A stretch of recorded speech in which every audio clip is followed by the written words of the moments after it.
Have you ever walked into somebody else's house and wondered what would happen if you were able to strip, rip, and paint as you pleased? If you were able to rearrange, remodel, and refurbish based on your own tastes, and you had $1,000 and 48 hours to do it? If you've ever wondered about that, then you need to watch the show Trading Spaces. It is the most popular cable TV program today. It doesn't sound like much, but this is one of those reality home design how-to shows with a neighborly twist. Two sets of neighbors decide that they're going to go into the other home. They've got 48 hours, they have a $1,000 budget, and they are going to totally make over, redo, refurbish their neighbors, one of the rooms in their neighbors' homes. This is TLC's, by far, this is their cash cow. In fact, so much so that this one how-to home design reality show has spawned a number of other shows. Trading Spaces Family, Trading Spaces College. The one that was on last night that I recorded the video from is Trading Spaces British Invasion. And they jump the pond, they say, and head over to Great Britain. The women of my family love this show. Kelly and Aspen and Madison, they love this show, and so I don't really watch it. I've seen it a couple times, but it doesn't really appeal to me, and that's okay. But I wanted to know what is so fascinating about this show. What's so enthralling about it that it is cable's? I mean, even though I don't like it, doesn't matter. It's cable's #1 show. What is so appealing about it? I mean, to me, I look at it and I think, you know, there's paint involved, wallpaper, and scraping here, and maybe recovering some furniture there, and you know, $1,000 to do it. That doesn't really float my boat. It's not my thing. So I asked Kelly, what is it that you love about this show? And I think her answers are what many other people would say if they were asked the same question. She said, well, #1, it's real people. And as TLC's little promo there at the very beginning showed, it's unscripted. There is no script. So you have the cameras rolling, it's real people, and it's not actors. Secondly, she said, you have a budget. I mean, you give somebody $10,000 and tell them to go redo a room, that's easy. I mean, anybody can do it on $10,000, but take $1,000. You have to be creative. You can't go spend $700 on one item. You can't afford to do that. So you have to be creative, and she likes that because Kelly is quite creative. She says one of the things that she likes most, though, is watching the reactions of the people. Because sometimes, of course, Kelly knows all the designers' names, Hildy and Genevieve and all that, whatever, and she knows when one of, I think it's Hildy, when she's one of the designers, Kelly always goes, because she's always going to staple something to the wall, and so people will walk in, you know, they have their eyes closed, and they walk in, they see it, and they go, and she likes to see that. She's in, you know, it's one of those ambulance chaser moments. You know, you're embarrassed as you can be, you don't want to watch it, but you can't help yourself, so you watch it, kind of thing. But most of all, she said, and Kelly is good at this, and that's why she likes it. She says, most of all, I like it that they go into a room that is ugly and you make it beautiful. You take something that's ordinary, maybe not even ugly, maybe that's too strong. Take something that's ordinary or run-of-the-mill or status quo and you make it extraordinary. But let me tell you what I think. I think those are all right. I think those are all true. But I think there's another layer there that we in our humanity don't always want to admit. I think that this show is so popular because the people watching think, I can do it better. Go into a room. Now, I don't do this, okay? But some of you are wired, like my wife, and you go into a room and you go, oh, that wallpaper doesn't go with that furniture. That paint color doesn't go with this carpet. This thing doesn't go with that furniture. You know, I just go in there and think, oh, place to sit down. They're looking at color schemes, and they're thinking, those people with an eye for design are thinking, I would do it this way. This furniture is too outdated. The layout of this room just doesn't work. This is not right. It's inconsistent. It's messed up. It needs correcting. People walk in, with the eye for design now, will walk into a room and think, I can fix this place. That's exactly what God said when He saw how we had messed up our space. Just to refresh us, even though we know it, God's finest creation is us. God's finest creation is mankind, and let me tell you what, He gave us one fine space. One fine space. It was planet Earth is our space, and it was pristine. We had it made in the shade, guys, literally. We literally had it made in the shade. There they were, Adam and Eve, everyone's grandparents. They had the most awesome space this side of heaven. They had all the food they wanted. They had all the real estate. They had this beautiful garden. All the animals, including the lions and the bears and the tigers, oh my, they were all friendly. There was no animosity. They walked around without clothing and had no shame. And in fact, God Himself walked in the cool of the day with them. I got news for you. Pawpaw Adam and Mama Eve, they had it made. Our space was nice. Everything that God had created, He put under man's control. Everything. Have you ever thought about that? I mean, from the stars and the sun and the animals, all the plants of the field, everything God created, He put under man's control. You don't believe it? Remember what David said in Psalm 8? When I consider your heavens, the work of your fingers, the moon and the stars, which you have set in place. What is man that you are mindful of him, the son of man that you care for him? You made him a little bit lower than the heavenly beings and crowned him with glory and honor. You made him ruler over the works of your hands. You put everything under his feet. That's Psalm 8, 3 through 5 in the Message. And what happened? What happened?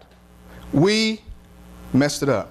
Our progenitors screwed up the space that God gave us, and He kicked them out of paradise. I wish I could say this story had a happy ending, but the story of mankind just went downhill from there. It just kept going downhill. And by the time Uncle Noah showed up on the scene, things had gotten ugly. And I mean really, really ugly. Have you forgotten? God saw that human evil was out of control. People thought evil, imagined evil, evil, evil, evil from morning to night. God was sorry that He had made the human race in the first place. It broke His heart. God saw that every thought of man was only evil from his youth. That's pretty sad. God's finest creation was now a sore spot. So much so that it broke God's own heart. And I'm grateful to say that one man, good old Uncle Noah, found favor in God's sight, or else we would be non-existent. Because God started all over again with 8 people. And I've got news for you. If you think that Noah is going to be the one who's going to come along and be this restoring the pristine space that God gave us, you're wrong. You keep reading the story of Noah, and just like us, he failed. He grew a vineyard, he got drunk, and he got naked. And that's the truth. Maybe the human story will get better now that God has started over with 8 people. Maybe our story will get better. Wrong answer. It doesn't get any better. By the time Abraham shows up on the scene, things are still bad and going from bad to worse. And so God has to make a special visit to his friend Abraham. And he brings a couple of companions with him. The 2 visitors of God, after they have a little meal together, are headed down to a happening couple of cities by the sea. You know, at that time, all around what's now known as the Dead Sea, it was a happening place, fertile. I mean, Lot looks out after Uncle Abraham says, well, where do you want to go? Lot says, that looks pretty good down there. I think I'll go down there. So he goes down to a couple of happening cities you may have heard about, called Sodom and Gomorrah. The cries of the victims in Sodom and Gomorrah are deafening, God says. The sin of those cities is immense. I'm going down to see for myself. See if what they are doing is as bad as it sounds. Then I'll know. Surely you've heard of those happening cities, right? Down in the Fertile Valley, most beautiful valley in that area. And yet in just a day or so, God is going to rain down some burning sulfur, and now the name of that sea is dead, and 1 million gallons of water flow into it every year, and not one drop flows out. It's dead. It looks like a lunar landscape. I don't know if you've ever seen that area now. It is absolutely desolate, and it was once as fertile a land as there was. Things continue to go downhill. Let's face it, guys, we have done one bang-up job. The human race has done one bang-up job of messing up our living space. And as you read this great book, I don't know if you're like me, but as I read, I keep thinking to myself, somebody, I hope, is going to step up and be a Superman for us. Surely somebody will step up and take over so that we can have our space fixed. I mean, here's Moses, a great leader and the great lawgiver. And he brought God's people to the promised land and showed them this land flowing with milk and honey and everything that it had to offer. And he didn't even get to go in himself because he disobeyed. Oh, what about David? Here comes David. Takes out a lion and a bear and a giant with nothing but a sling and a rock in his bare hands. But one night he stays a little too long on his roof. And when he should have been out in the spring fighting with his troops, he stayed home and he lusted and he committed adultery. And you read a little bit further and you find Samson. You go, oh yeah, Samson. Now here's a guy, man. Here's the big dude. I mean, he takes these iron posts and rips them out of the ground, and he runs up the mountain, and he's strong and takes the bone of a donkey and kills 1,000 of his enemies. But he had a partying problem, and he had a problem with women, and he should have stuck to his regular barber. And then you have Daniel and Elijah and John the Baptist and Paul, and you just keep hoping somebody's going to step up, someone's going to step up and be Superman and restore this thing back to its original pristine form, and people just keep failing. Our human ancestors, try as they might, just kept screwing up our space time and again. And finally, one day, God stepped in to our space and said, I can fix this. Yes, this place is broken. Yes, it's inconsistent. Yes, that life doesn't go with the design I gave it. This has to be corrected. That behavior doesn't go with that person. That kind of talk does not go with that mouth. It's as if God was saying, I gave you the most beautiful space in all of my creation, and you have run it down. You've damaged it. You've ruined that which was once perfect. You have disfigured your space with sin. But I can fix it, God says. I can fix it. The ultimate designer stepped back and took over in the problem. And I got news for you. This is no small job. This is no easy job. This is no simple makeover. This is no very basic remodeling job. God can't just take a little paint and dab it there and spackle over that damaged life or glue together that broken heart. That's not the way it works. Now, God's problem was not a lack of resources. That was not God's problem. Cash has never been an issue with God. The problem is cash isn't going to fix our space, because money and resources cannot solve the problem of sin with God. And every single one of us, every single person, from Papa Adam and Mama Eve all the way down to every person living today, has chosen at one time or another to disobey God in one way or another. And since God is holy, He cannot be in the same room with us. God can't occupy the same space as sin. And so our God was in somewhat of a quandary. And here's why. Because God can't live in the same space with sin. Sin demands a payment, but guess what? Humans can't write that check. It demands perfection.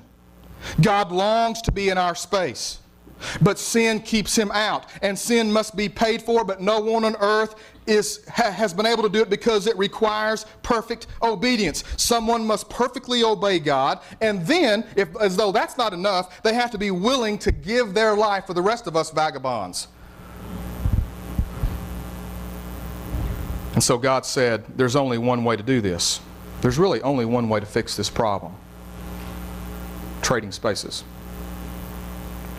We got to trade spaces. Only trading spaces is going to work. In His Son Jesus, God personally took on the human condition, entered the disordered mess of struggling humanity in order to set it right once and for all. You see what God did? You see what He said He did? He took on the human condition to set it right. He traded spaces with us. Now, what we see is that anyone united with the Messiah gets a fresh start, is created new. The old life is gone, a new life burgeons. Just look at it. All this comes from God, who settled the relationship between us and Him, and then called us to settle our relationships with each other. Become friends with God. He's already a friend with you. How, you say? In Christ. He put the wrong on Him who never did anything wrong, so that we could be put right with God. The way that passage literally reads is, God made Him who had no sin to become sin for us, so that we might become the righteousness of God. Simply put, Jesus traded spaces with us. He came, walked in our shoes, lived it perfectly, died for us, and then gave us His record. Amen. He gave us His living space. And if you want to know what that living space looks like, I mean, you think you see some nice houses on Lifestyles of the Rich and Famous? Read the book of Ephesians, where everything that you see is already ours in Christ Jesus. Every blessing that you can possibly imagine, possibly fathom, is already ours in the heavenly places. Everything is ours. We have been given back the perfect space in Christ. You think this was a small task? You think this was a small sacrifice? Let's make it real practical. Imagine a child. Imagine your child. Imagine your 4-year-old child, perfect, healthy, happy, sinless. Now imagine taking your child and putting him against that wall and lining up some folks with rifles and putting that child in front of a firing squad. And watch 6 people pull the trigger on an innocent child who's never done anything wrong. Think that's hard? Now factor in that the reason that child, that perfect, sinless human being, is dying is so a bunch of restless, sinful, prideful, wag their head at God and His mercy, so that those kind of people can live. That put it in perspective? Put Pierce up there. Put Dakota up there. Put Alyssa up there. Put Marty up there. Changes the picture a little bit, doesn't it? That's a kind of love that it's hard to get your mind around, isn't it? And that's where faith steps in. You may not be able to get your mind around it, but you darn sure better spend the rest of your life trying to get your heart around it. Because that's what God did. Jesus stepped up and became Superman. Our space was in shambles. It was falling in all around us. No amount of remodeling was going to fix it. In fact, Jesus didn't just come in to make over our space. Jesus created us new so we could have a new space. God traded spaces with us so that once more, we might walk in the cool of the garden, cool of the day in the garden with Him. Aren't you ready to start a relationship with Him today?